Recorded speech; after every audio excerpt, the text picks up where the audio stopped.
it's football time. Welcome back, everybody. Welcome back, everybody. What's up, Coach? Okay, it's great to have you here, too. All right, I think that's how we're going to go this year. Beautiful. I'll open up with, the practice was, controlled today. As you can tell, we were indoors. Certainly when you have, an excited group of coaches and players that, have had a little time off. One of my biggest, concerns going into the first day is that we don't want to do too much. We want to obviously acclimatize the right way. Don't put ourselves in a position where we, get any soft tissue injuries and do too much today. So it really was just set up to, get the guys back into the structure of practice, how we practice. Thought it was good. I was really proud of the way they, were really focused on, what we asked them to do, and that's be, really understanding the technical and tactical aspects of practice. That's what we're trying to do. We're trying to lay down, the programming, so when we get to Florida State, just press play and go play fast. And so that they did a nice job today. The tenets of what we want in practice and running out and doing it the right way, not having guys on the ground, not being sloppy, was really good for me. We've come a long way since the spring, so it's good to see that retention and feeling good about how to practice the right way. Obviously it's the first day, we've got a long way to go. We haven't decided on the quarterback, obviously, after today, so you can hold those questions.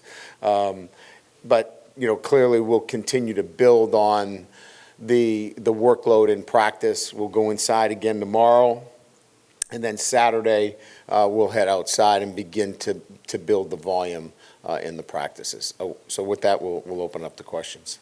If you have a question, raise your hand, we'll get a mic to you. Hey, Coach Kelly, I'm right here in the middle. Garland Gillen, Fox 8.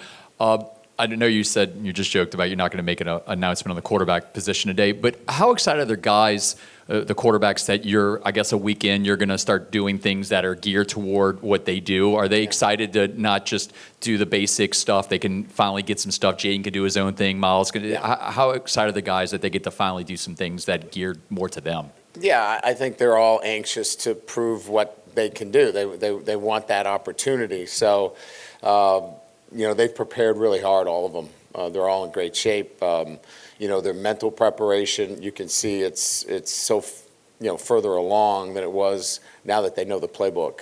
So I think they're all anxious to get out there and, have the opportunities to showcase what they can do. And today, again, was much more of, an understanding of, the basic tenets of, footwork and across the field progressions, those kinds of things. And you can see that they're already past that. They're ready to move to the next level.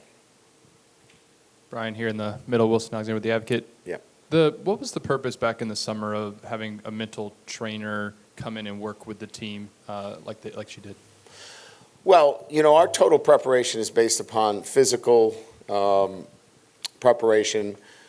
And certainly we all know what that means, right? Certainly the weight room and our nutritionists, work together, as well as Bo Lowry and his staff. That physical component in terms of total preparation is what we're here for, right?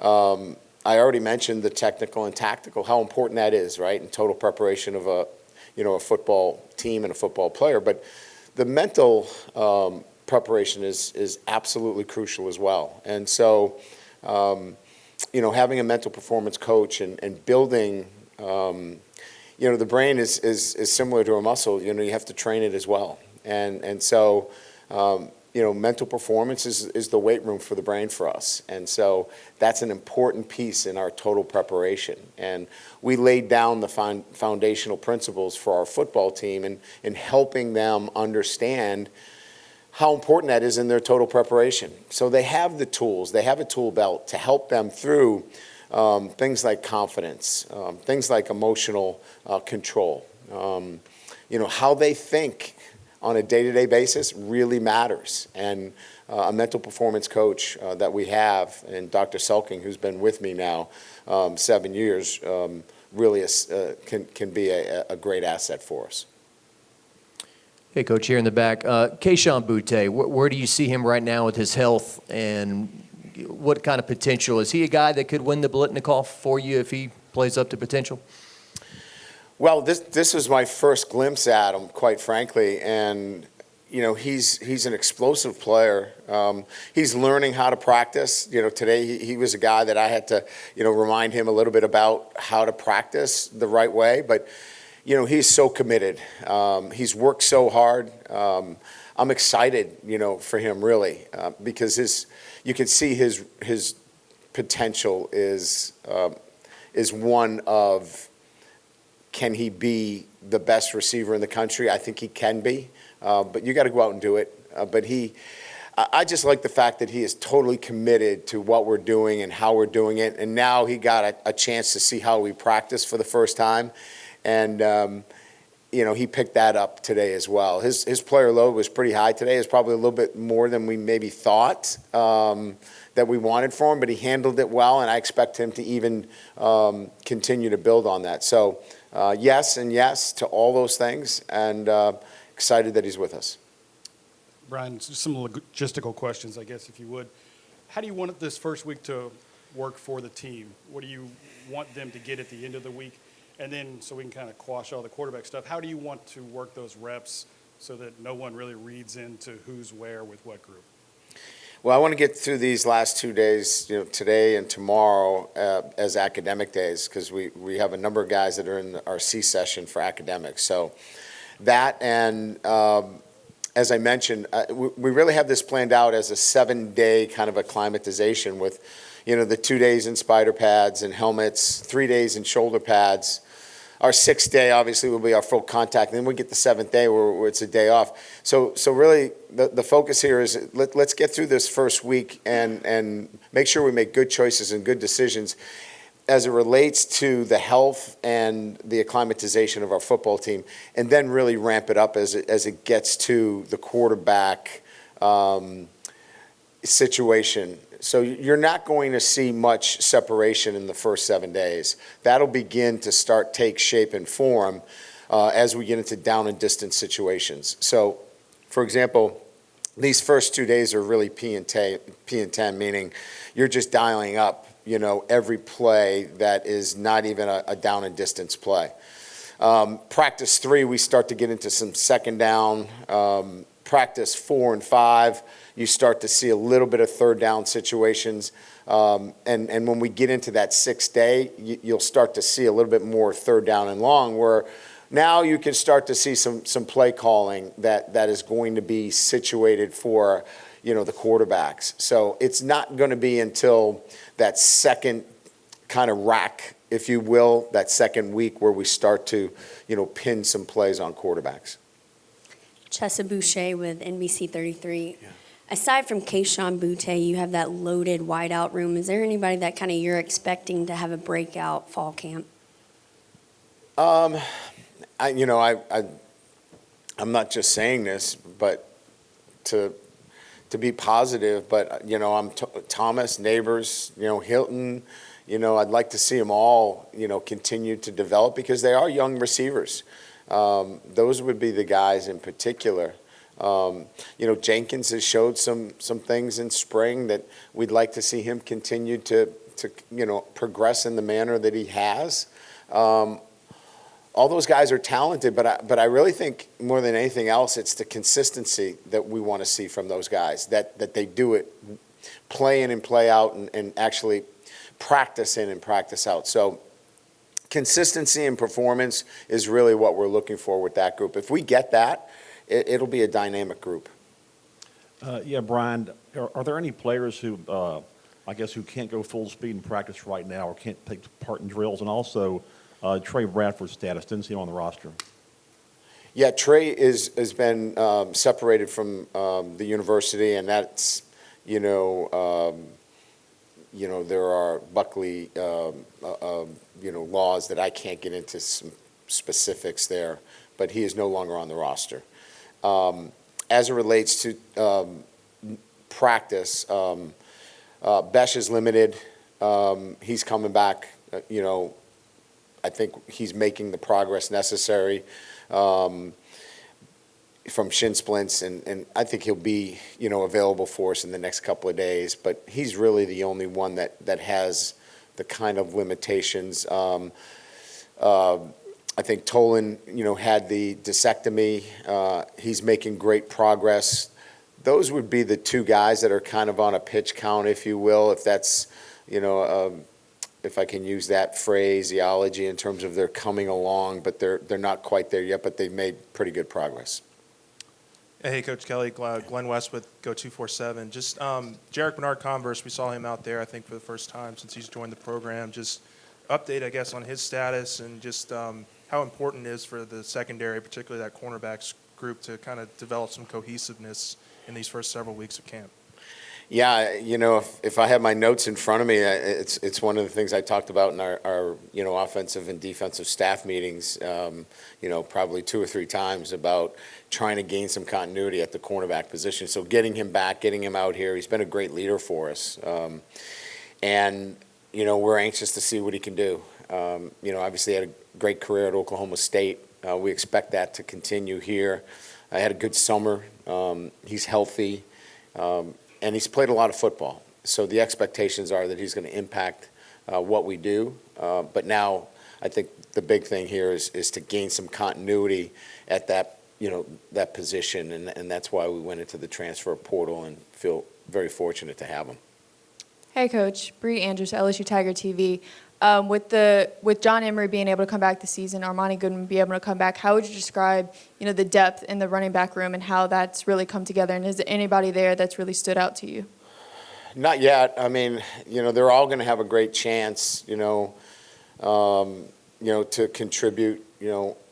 I really like the depth of the group. You add, Kane to that mix as well. And I think, all of them have a chance to contribute, much like we saw in the spring game where we had a lot of guys contribute.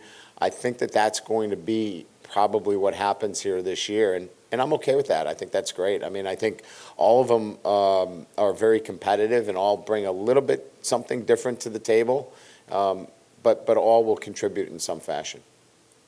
Brody Miller with The Athletic. Martinez, Dellinger, two guys who've kind of cross-trained a good bit. I guess where are they kind of mainly focusing on right now in the line, and where could they be used? Yeah, that's a good question. Brad and I were kind of, having a conversation about it even during practice, because there's a lot of moving parts there with, Dellinger's at guard. We want to see him at center a little bit. You saw Frazier at guard with Bradford, but, Frazier could play tackle as well, and so we've paired them up on the right side because we think that they're interchangeable. We like the fact that Bradford's got really good feet, but Frazier's got some length.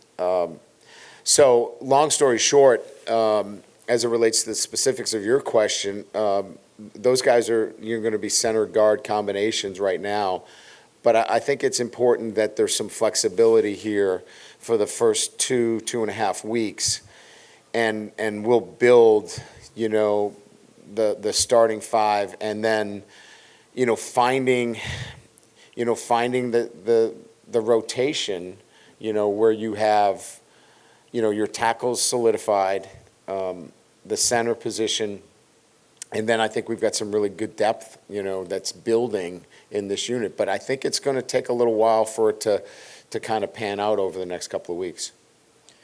Hey, Coach, Jace Lejeune from Gridiron Football. I know you signed a really talented transfer portal class. Talk about just trying to get those guys accumulated to the program and also getting the veterans their reps as well.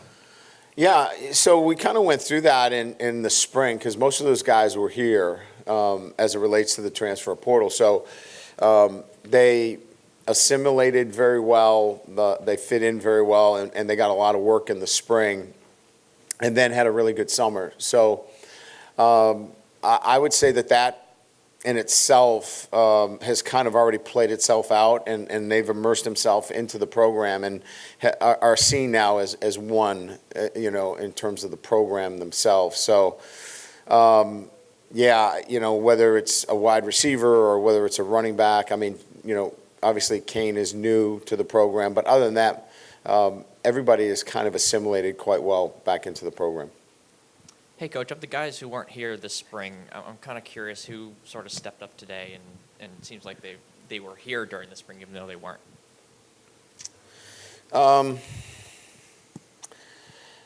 You know, I don't know that there was anybody that particularly, you know, we hadn't seen Seven before, Seven Banks, you know, obviously who's out here today in a little bit of a limited fashion.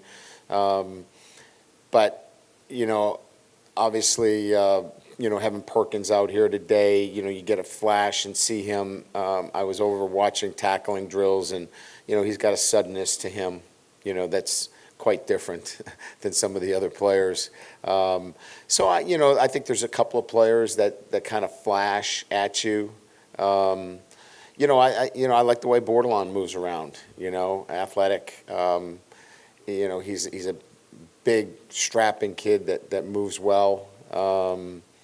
Emery, the local kid from Catholic, Emery Jones, he's a big physical kid too. So those guys kind of jump out at you a little bit, that they look more than just, you know, the typical, you know, freshman coming in. These guys are physically mature and handle themselves, you know, very well. Okay. Over here, Brett Martell with the AP out of New Orleans. Could you compare maybe relative to, you know, longer stretches in your career where you had relative, you know, coaching staff and roster stability, just how you feel about the amount of decisions that a mostly new staff here has to make about a roster with a lot of new players between now and week one? It's a good question, and I think it's been answered by the way these questions have been posed as to whether it's the offensive line, which I said I think be patient, the quarterback position, the cornerback position. I think that those three critical areas, right? You know, corners, offensive line, and quarterback. You know, a lot of good and bad things happen in those units, and there's questions that have to be answered. Now, I stand here in front of you feeling pretty good about the players that we've put together in a very short order that can go out and play at a high level in the SEC, but the fact of the matter remains, we got to figure out who those guys are. And so we're going to go through camp and you know, have to make some tough decisions and quite frankly, rely on evaluations in camp to do that, and that's a little bit different in my years. Generally, we've had guys kind of, you know, everyone says the depth chart, it's always open, but, you know, you always have a guy penciled in somewhere. There's not a lot of penciling in yet. So, yes, to your questions, there's some work to be done. Coach, Leah Van, the advocate. Traditionally, the number 18 has been very special to this team. Are you looking to continue that tradition, and when do you hope to find a player to wear that jersey number? Yeah, I think the tradition is real and needs to continue. I've talked to the team about it. They believe in it as well. It's you know, we believe that number represents somebody that brings all the traits every day. If 7 is the most talented player from the state of Louisiana, we think that 18 is the one that brings all those traits that come to that player that leads in an extraordinary manner. You know, the attention to detail, you know, just a great focus, represent your program in a positive way, both in the classroom, in the community, you know, on the field. And so that's kind of what 18, you know, means, and it's important. And so we're going to award it to a deserving player. We're just not going to do that today. But it's coming. Stay tuned. I think you guys will show up. Thank you. Appreciate it.